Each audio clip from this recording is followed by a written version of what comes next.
नमस्कार दोस्तों, भी एक्टिव ज्ञान यूट्यूब चैनल में आपका दिल से स्वागत है। आज की वीडियो में हम लोग जानेंगे ओम के उच्चारण का रहस्य क्या होता है। अगर वीडियो में नए हैं तो वीडियो को लाइक, शेयर, कमेंट और चैनल को सब्सक्राइब करना ना भूलें।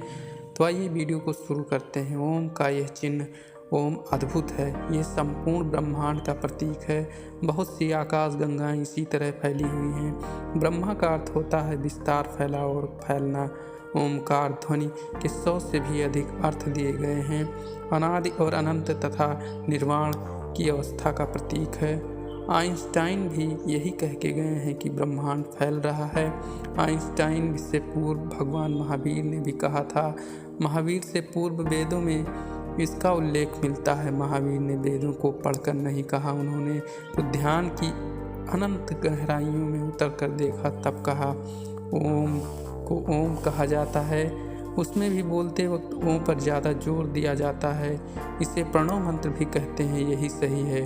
मंत्र बाकी सभी गलत हैं। इस मंत्र का प्रारंभ भी अंत नहीं, ये ब्रह्मांड की अनाहत ध्वनि है। अनाहत अर्थात किसी भी प्रकार की टकराहट या दो चीज़ों या हाथों के संयोग के उत्पन्न ध्वनि से नहीं, इसे अनाहत भी कहते हैं। संपूर्ण ब्रह्मांड में यह अनवरत जारी है।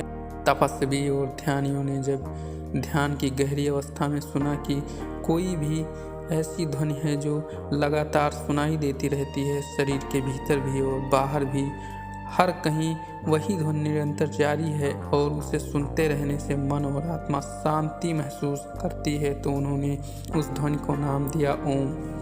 साधारण मनुष्य उस ध्वनि को सुन नहीं सकता, लेकिन जो भी ओम का उच्चारण करता है उसके आसपास सकारात्मक ऊर्जा का विकास होने लगता है।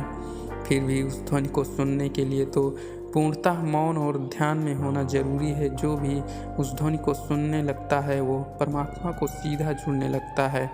परमात्मा से जुड़ने का साधारण तरीका है ओम का उच्चारण करते रहना। त्रिदेव और त्रिलोक का प्रतीक ओम शब्द 3 ध्वनियों से बना हुआ है। आ, उ, मा। इन तीनों ध्वनि का अर्थ उपनिषद में भी आता है। यह ब्रह्मा, विष्णु और महेश का प्रतीक भी है। भू लोक और स्वर्ग लोक का भी प्रतीक है। बीमारी दूर भगाए। तंत्र योग में एकाक्षर मंत्र का भी विशेष महत्व है। देवनागरी लिपि के प्रत्येक शब्द के अनुसार लगाकर उन्हें मंत्र का स्वरूप दिया गया है।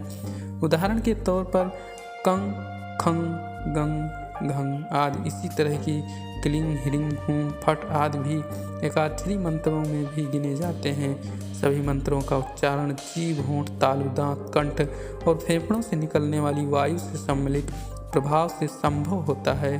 इससे निकलने वाली ध्वनि शरीर के सभी चक्रों और हार्मोन स्त्राव करने वाली ग्रंथियों से टकराती हैं। इन्हीं ग्रंथियों के स्त्राव को नियंत्रित करके बीमारियों को दूर भगाया जा सकता है। उच्चारण की विधि।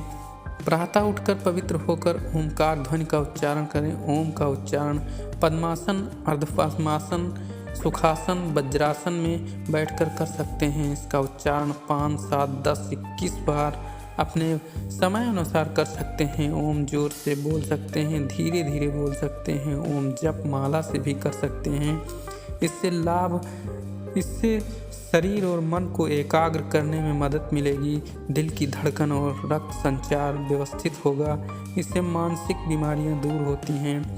काम करने की शक्ति बढ़ जाती है। इसका उच्चारण करने वाला और इसे सुनने वाला दोनों ही लाभान्वित होते हैं। इसके उच्चारण में पवित्रता का ध्यान रखा जाता है।